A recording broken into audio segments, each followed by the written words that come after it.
Hello everybody, Ben here and welcome back to another video. In today's video I'm showing you the extra rolling stocks that I've got for my American collection that are now I'm able to run on the Raspberry Pi layout. Starting with the Bachmann EMD F7, you can see here that the end sort of coupling hole thing has been plated over, so I can now, it just looks better to be honest, and I'm planning at some point to repaint it into WSR colours, which is my fictional railroad. You can see I've already sanded down some of the moulding lines on the side, but the main work is just to sand that and sort of make it nice and smooth, because I just like the hole. The chassis and everything else remains pretty much the same, apart from the fact I have sanded down some of the bottom paint bit for the sort of pickups on this engine. But to be honest, I don't think it makes any difference, because it still seems to start at incredibly high voltage, so not as high as it used to be. The reliable Bachmann Plymouth shunter and the weathered Santa Fe livery still the same, still a nice and good runner, though sometimes it seems to randomly switch the direction it'll go, which is sometimes opposite to normal engines. The newest one here is this Atlas Alco RS-3, I think is my favourite. I do like Alco engines, and I think this one's a nice one. I've repainted this into WSR colours, though already some of the transfers have come off, and I'm waiting to get some sort of wash stripes to go on the ends, and then I'll probably put them, if any more fall off, and replace the ones I already have. So I already painted into green, and some of the bits are in blue just to add a bit of contrast, and then the yellow adds a bit of contrast again to that, along with the small amounts of lining. And I'm personally quite pleased with this logo. I think it cost me about £34, something like that, on Hatton's, and it's a good runner. High voltage, but once it gets going, it's very smooth and can run slow, even though the voltage it requires to start is very high. I've also got a second coach, passenger car. I believe the one I've got is a combine car now, which joins the normal coach.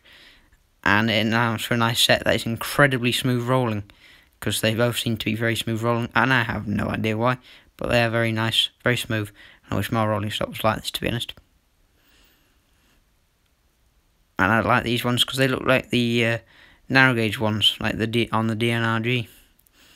The Union Pacific copper that I'd broken the sort of bogey pin now has been replaced with a screw, and it seems to rotate freer than the other one, so I might do both of them like the screw.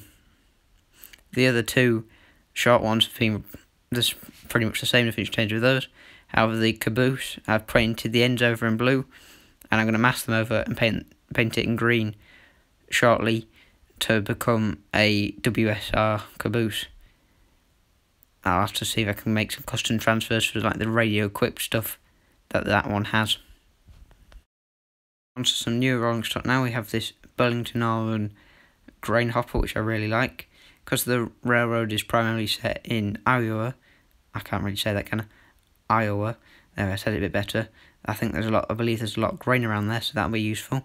And then there's also the Southern Pacific tanker. I think it might be for LPG or whatever. I'm sure I've seen something online what it's actually for, but I can't remember. But it's a big tank car, and the tank cars seem relatively uncommon for sort of cheap prices, so I'm glad I've got this one. Some of the handrails are sort of broken, so I might replace them. I'll just leave that one off at all. And then some of the lettering looks a bit strange. It looks like there's sort of almost a shadow behind it, but it's not too bad on the other side, and I might be able to sort of improve it / hide it under weathering, so that should be alright. And then another box car is this Great Northern 50-foot double door box car, which is nice. I like the body, it's nicely moulded, there's nothing wrong with that. However, the chassis shows a bit of surprise. The body's nothing wrong with the body, but the chassis, it's really bent. It's like a banana, well, not really, but if you look at the end you can see how bent it is. It sort of twists and is very warped, which causes a lot of wobbly runner, and the sort of body wobbles a lot and it's like angled. So I'm hoping if I put a piece of metal or maybe even a piece of plastic, it might shape it out and it run better and look better. I've also got a Burlington Northern coal hopper here, like this one. I need probably some more coal ones, as well as grain cars, to sort of improve the collection. And then also is this really big one, which is this Great Northern 100-ton wood chip car. The funny thing is, this came with 3 sort of detail pieces to fill the gaps, because there was the bars that went across the top, but they're hidden when you've got a wood chip load. However, Hatton's gave me a cheaper price compared to the other ones, because they believed it was a broken detail piece. And then the biggest one I have is this Cairo Trans, I don't know how to say, maybe that's probably not right, box car, which is a refrigerator or a reefer, and I think it's very long. I don't know how long, maybe 70 foot long, 76, something like that. And the couplings on it are very strange. It is missing an axle, but apart from that, it still works well. It's very modern for my time period, because usually I'm thinking sort of maybe mid 60s to 70s, maybe even 80s. But maybe this can run with the Alco RS-3 just on its own, maybe even with a caboose, representing a very late era. But it sort of looks alright to me. With some train ideas, you can see I've got maybe a sort of earlier train here, because the Burlington Northern stuff wouldn't appear if Great Northern's still there. So that would represent more the 60s and early 70s.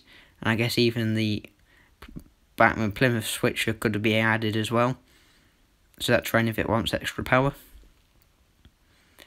Or here I've got much more of a modern one with Burlington Northern, and also still the Great Northern stuff out, that'll probably be weathered, and then the Union Pacific stuff can still say, and obviously that would be repainted.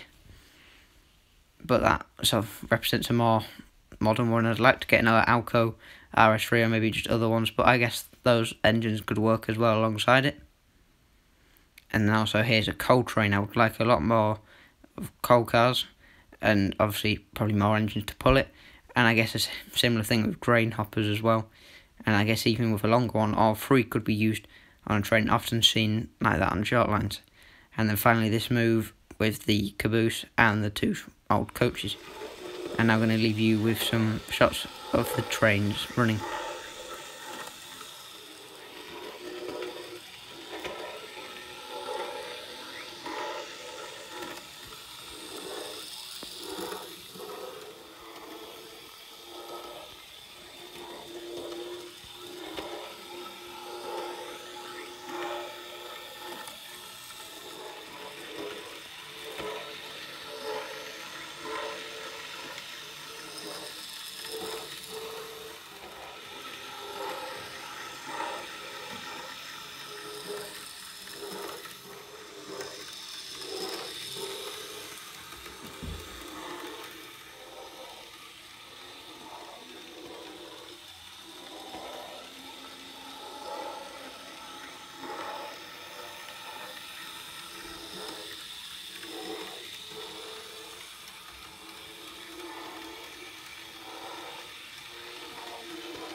Thank you for watching this video by me. Please like and subscribe, and leave a comment down below with some video ideas or feedback. Thank you for watching. Goodbye.